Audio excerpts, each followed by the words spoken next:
Sorry about that. Had to go, and I don't know what's up. I think my device is getting a little too heavy with some of the stuff that I have on here, but I'm going to try to keep going and keep it moving. So I was talking about the distractions that they use. It's always something devastating, someone getting shot in a movie theater, and then you go to court and you're thinking that, oh yeah, well this is, and they show all the pinpoints of wrong things, and then they make the outcome different because, and then you look, and then your emotions are constantly changing. This is, and people don't understand that. This is the thing that they really leak on, is the emotions. Those, don't focus on the things physical. Focus on the things spiritual. If you look at the thing from the spiritual sense, you can see what is going on. It's been placed because they know they can't operate without you getting your cooperation. They have to get your authority and your cooperation because you have dominion over that. So if you allow the spirit of fear and you allow these restless entities to come in and just take over, guess what? That is what is going to happen.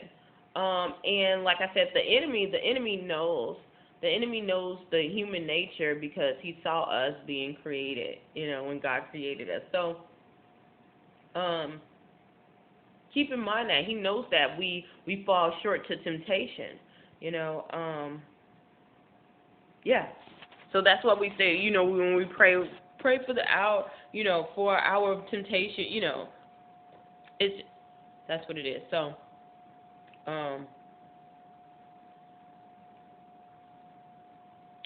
that changed my whole thinking pattern on that one.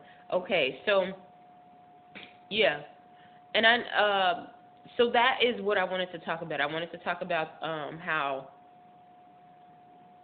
Okay, I'm gonna say this because it is stuck in my head. It is stuck in my head. Do not, and when I say do not deal with these people who are these I told you so people.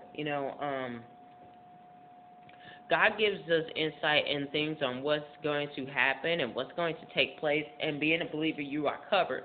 You are covered, meaning that you won't lose your soul for this. Some people are just going to be covered. I mean, protected where no harm is getting them. There are rules and guidelines to this stuff, and like I said, you're opening yourself. You have to guard your portals and open and be careful with what you are opening yourself to. That really wasn't the topic that I was going to talk about, but I definitely felt the Spirit talking, telling me about this.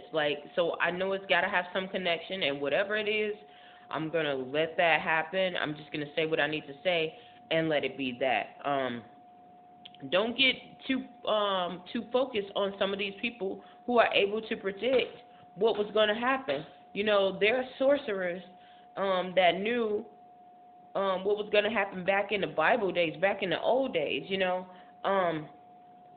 Doesn't mean that you're supposed to lean to that. You're supposed to lean to God for everything. That's how we get fearful. That's how we get, knowing the cares of tomorrow. You're so nervous because somebody told you you're going to die in 7 days, or a lot of things are going to shift, and, God is going to, he tells us, don't worry about that. Don't worry about that. Don't worry about that. Yes, it's sad that these people lost their lives, but God can heal wounds. He can take care of a lot of things. He's in control of everything, and if you keep your focus on him, you'll be able to shed light and to see the false from the real, because there are a lot of people who are coming off and saying that they're prophets, and they're not dealing with the church arena or anything like that, but they're acting as if they're coming out, from being hurt from the church and all this other stuff, when they're just in their own little unrepentant selves and trying to, validate themselves to say, yeah, I was prophetic, I was really right. A person who is dealing with prophecy and who is with God is going to, doesn't need validation. You don't need validation. As a matter of fact, you're going to want less attention coming to you. You want less attention coming to you, okay? Look how God, when God was healing them people and he healed the blind man, he told him, don't tell nobody. Don't tell nobody. You know? Why?